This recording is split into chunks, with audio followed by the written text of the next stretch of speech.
Confident আত্মবিশ্বাস এনে এটা গুণ যাৰ অবিহনে আপুনি কেতিয়াও সফল হ'ব নোৱাৰে। পাছত হৈছে নহয় চাওক, আপুনি এনে মানুহ দেখিব যি বহুত দুখীয়া আছিল কিন্তু জীৱনত সফল হয়। এনে মানুহ পাব যি উচ্চ শিক্ষিত নহয়, তেনে মানুহ সফলতা লাভ কৰা দেখিব। আনকি এনে মানুহ দেখিব যি আন মানুহতকৈ বেছি বুদ্ধিয়ক বা স্মাৰ্ট নহয়, তেনে মানুহ সফল হয়। কিন্তু এনে মানুহ নেদেখে যি সফল কিন্তু কনফিডেন্ট বা আত্মবিশ্বাসী নহয়। এনে মানুহ আপুনি নাপায়, কাৰণ যি মানুহৰ নিজৰ ওপৰত বিশ্বাস নাথাকে, নিজৰ কামৰ ওপৰত বিশ্বাস নাথাকে, তেনে মানুহ কেতিয়াও সফল হ'ব নোৱাৰে। ইমান ডাঙৰ গুণ এক কনফিডেন্ট আত্মবিশ্বাস। এই গুণটো আমাৰ সকলোৰে মাজত থকা দৰকাৰ। সেয়েহে আজিৰ ভিডিঅ'ত আমি জানিম আমি কেনেদৰে কনফিডেন্ট মানুহ হ'ব পাৰিম। 3টা নিয়মৰ কথা ক'ম, যিকেইটা নিয়ম ব্যৱহাৰ কৰি যিকোনো মানুহে কনফিডেন্ট মানুহ বনিব পাৰিব। আহক তেন্তে আৰম্ভ কৰোঁ। নমস্কাৰ বন্ধুসকল, মই সীমান্ত নজনা কথা নামৰ চেনেলটোলৈ স্বাগতম, য'ত আমি জানো কিছু নজনা কথা। নম্বৰ 1, কনফিডেন্ট জন্মগতভাৱে নাহে। কনফিডেন্ট মানুহ বনিবলৈ, আত্মবিশ্বাসী মানুহ বনিবলৈ প্ৰথম আমাৰ মনৰ পৰা এই ভুল ধাৰণাটো আঁতৰাব লাগিব যে কনফিডেন্ট জন্মগতভাৱে আহে। এইটো সম্পূৰ্ণ মিছা কথা। কনফিডেন্ট জন্মগতভাৱে নাহে, অভ্যাসৰ বাবে আহে।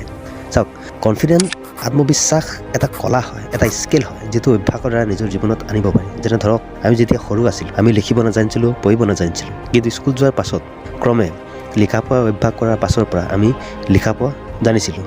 আৰু আমি ইয়াক যিমান অভ্যাস কৰিম সিমানে এই বিষয়সমূহত আমি এক্সপাৰ্ট হৈ যাম। ঠিক তেনেদৰে কনফিডেন্ট আমি নিজৰ জীৱনত অভ্যাসৰ দ্বাৰা বঢ়াব পাৰিম। নিজক এজন আত্মবিশ্বাসী মানুহ, কনফিডেন্ট মানুহ বনিবলৈ প্ৰথম নিজৰ মনত এই কথা স্পষ্ট কৰিব লাগিব যে আত্মবিশ্বাস, কনফিডেন্ট জন্মগতভাৱে নাপায় মানুহে। ইয়াক বিকাশ কৰিব লাগে সময়ৰ লগে লগে। যিদিনা এই কথা আপোনাৰ মনত স্পষ্ট হ'ব, সেইদিনাৰ পৰা ক্ৰমে আপুনি নিজক আত্মবিশ্বাসী বা কনফিডেন্ট মানুহ বনোৱাৰ চেষ্টা কৰিব, যাৰ ফলত আপুনি এজন কনফিডেন্ট মানুহ বনিব। নিজৰ ভয়ৰ মুখামুখি হওক। এনে কাম কৰাৰ অভ্যাস কৰক যিটো কাম কৰিবলৈ আপোনাৰ ভয় লাগে। আমি সদায় এই কামৰ পৰা পলাই ফুৰোঁ যিটো কাম আমাৰ কৰিবলৈ ভয় লাগে। যেনে কোনো নতুন মানুহৰ লগত চিনাকি হোৱা, ভাষণ দিয়া, কোনো অনুষ্ঠানত ভাগ লোৱা ইত্যাদি ইত্যাদি ধৰণৰ বহুত ভয় আমাৰ মনত থাকে, নহয়নে? আৰু আমি যিমান পাৰোঁ এই কামবোৰৰ পৰা পলাই ফুৰোঁ। চাওক, ভয়ক নিজৰ মনৰ পৰা দূৰ কৰা সকলোতকৈ সহজ উপায় হ'ল ইয়াৰ মুখামুখি কৰা।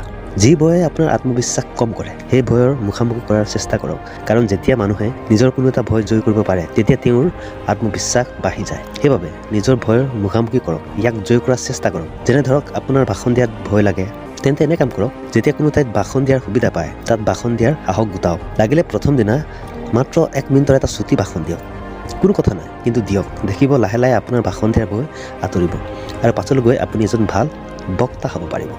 ঠিক তেনেদৰে যদি আমি এখোজ এখোজ কৰি আগবাঢ়ি আমাৰ নিজৰ ভয়ক জয় কৰাৰ চেষ্টা কৰোঁ, তেন্তে আমি নিজৰ ভয়সমূহক সহজে জয় কৰিব পাৰিম। তাৰ ফলত আমি হৈ পৰিম এজন কনফিডেন্ট মানুহ, আত্মবিশ্বাসী মানুহ। নম্বৰ 3, ভুল কৰিবলৈ ভয় নকৰিব। যদি আপুনি জীৱনত কোনো ভুল কৰা নাই, তেন্তে ইয়াৰ অৰ্থ হ'ল আপুনি জীৱনত কোনো কামেই কৰা নাই। জীৱনত কিবা কৰিবলৈ গ'লে ভুল হয়, কোনো ডাঙৰ কথা নহয়। কোনে নকৰে ভুল? ডাঙৰ ডাঙৰ মানুহে জীৱনত বহুত ডাঙৰ ডাঙৰ ভুল কৰিছে আৰু সেইবোৰৰ পৰা শিক্ষা লৈ জীৱনত আগবাঢ়ি গৈছে। চাওক, মানুহ মাত্ৰে ভুল, এইটো জীৱনৰ অংশ। ভুল কৰিবলৈ ভয় নকৰিব। চাওক, ইয়াৰ অৰ্থ এইটো নহয় যে আপুনি জানি শুনি ভুল কৰক, নহয়। ইয়াৰ অৰ্থ হ'ল আমি সদায় নতুন কাম কৰিবলৈ শিকিব লাগিব, নতুন বস্তুৰ বিষয়ে জানিবলৈ চেষ্টা কৰিব লাগিব। ইয়াত ভুল হ'ব, বিফলতা আহিব, একো কথা নাই, এইটো জীৱনৰ অংশ। আপুনি নতুন কাম বা নতুন বস্তুৰ বিষয়ে শিকিব বিচাৰিলে ভুল হ'বই। ইয়াৰ কাৰণে নিজৰ আত্মবিশ্বাস ভাঙি নিদিব, নিজৰ কনফিডেন্ট ডাউন হ'ব নিদিব।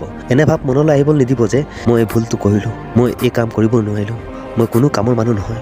নাই, একো নাই, জীৱনত ভুল হ'বই। এই ভুলৰ পৰা শিক্ষা লওক, আগবাঢ়ি যাওক, আকৌ এবাৰ এই ভুল নকৰে। ইয়াত মাত্ৰ এটা কথা মনত ৰাখিব যে এটা ভুল দুবাৰ নকৰিব। আপুনি নতুন নতুন ভুল কৰি তাৰ পৰা শিক্ষা লৈ জীৱনত আগবাঢ়ি যাওক।